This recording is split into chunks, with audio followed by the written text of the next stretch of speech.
ಎಲ್ಲರಿಗೂ ನಮಸ್ಕಾರ. ನಮ್ಮ ಚಾನಲ್ಗೆ ನಿಮ್ಮೆಲ್ಲರಿಗೂ ಆದರದ ಸ್ವಾಗತ. ಸ್ನೇಹಿತರೆ, ಇವತ್ತು ನಾನು ನಿಮ್ಮ ಮುಂದೆ ಹೊತ್ತು ತಂದಿರುವ ಕತೆ ಕೇವಲ ಒಂದು ಸಾಧಾರಣ ಪ್ರೇಮ ಕಥೆಯಲ್ಲ.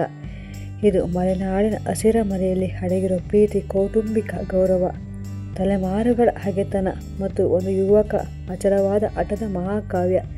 ಪ್ರೀತಿಯ ಶಕ್ತಿ ಎಷ್ಟಿರುತ್ತೆ, ಅದು ಎಂತಹ ಕಠಿಣ ಮನಸ್ಸನ್ನು ಹೇಗೆ ಕರಗಿಸುತ್ತೆ ಅನ್ನೋದನ್ನು ಈ ಕತೆ ನಿಮಗೆ ಹೆಚ್ಚೆಚ್ಚು ನೆನಪಿಸುತ್ತೆ.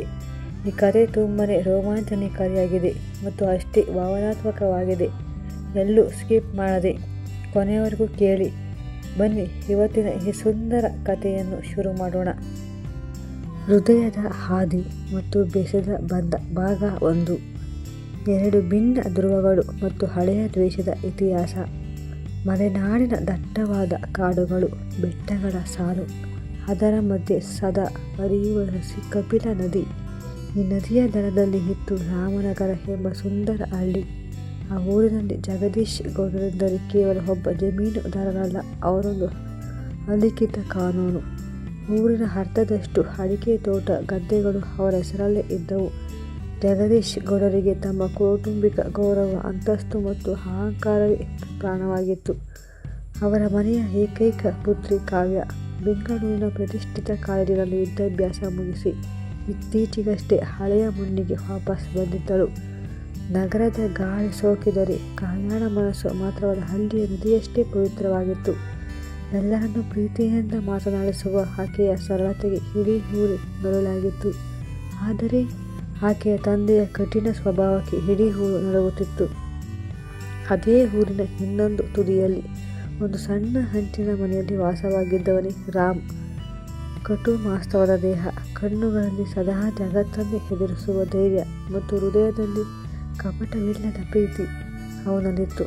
ರಾಮ್ ತನ್ನ ತಾಯಿ ಸಾವಿತ್ರಮ್ಮನ ಜೊತೆ ವಾಸವಾಗಿದ್ದ. ಕಷ್ಟಪಟ್ಟು ಹಗಲು ರಾತ್ರಿ ತನ್ನ ಸಣ್ಣ ಜಮೀನಿನಲ್ಲಿ ವ್ಯವಸಾಯ ಮಾಡುತ್ತಾ ತನ್ನ ಸ್ವಂತ ಪರಿಶ್ರಮದಿಂದಲೇ ಊರಿನ ಬಡರೈತರ ಕಷ್ಟಕ್ಕೆ ಆದರೆ ಆ 2 ಕುಟುಂಬಗಳ ನಡುವೆ ಒಂದು ಕರಾಳ ಇತಿಹಾಸವಿತ್ತು. ತಲೆಮಾರುಗಳ ಹಿಂದೆ ನಡೆದ ಒಂದು ಸಣ್ಣ ಜಮೀನು ವಿವಾದ ಜಗದೀಶ್ ಗೌಡರ ಅಹಂಕಾರದಿಂದ ದೊಡ್ಡ ಹಗೆತನವಾಗಿ ಮಾರ್ಪಟ್ಟಿತು. ದ್ವೇಷದ ಜ್ವಾಲೆಯಲ್ಲಿ ವರ್ಷಗಳ ಹಿಂದೆ ರಾಮ್ನ ತಂದೆಯನ್ನು ಸುಳ್ಳು ಕೇಸಿನಲ್ಲಿ ಸಿಲುಕಿಸಿದ ಊರು ಬಿಟ್ಟು ಹೋಗುವಂತೆ ಮಾಡಿದ್ದರು ಗೌಡರು. ದೂರದ ಊರಲ್ಲಿ ಒಂದು ಬೆಂದು ರಾಮ್ ತಂದೆಯ ಕೊನೆಯುಸಿರೆಳೆದರು.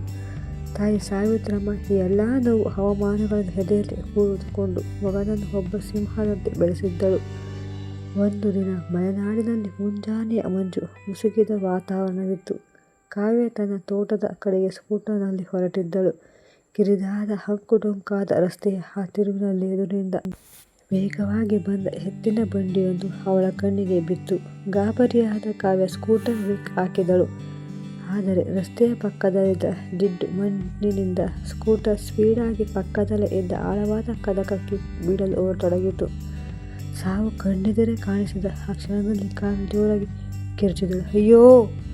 ಅಷ್ಟರಲ್ಲಿ ಅಲ್ಲಿಗೆ ಬಂದ ರಾಮ್ ತನ್ನ ಪ್ರಾಣದ ಹಂಗು ತೊಳೆದು ಕಂದಕದ ಕಂಚಿಗೆ ಬಿಗಿದ ಕಾವ್ಯಳ ಕೈಯನ್ನು ಗಟ್ಟಿಯಾಗಿ ಹಿಡಿದು ಮೇಲಕ್ಕೆ ಎಳೆದನು.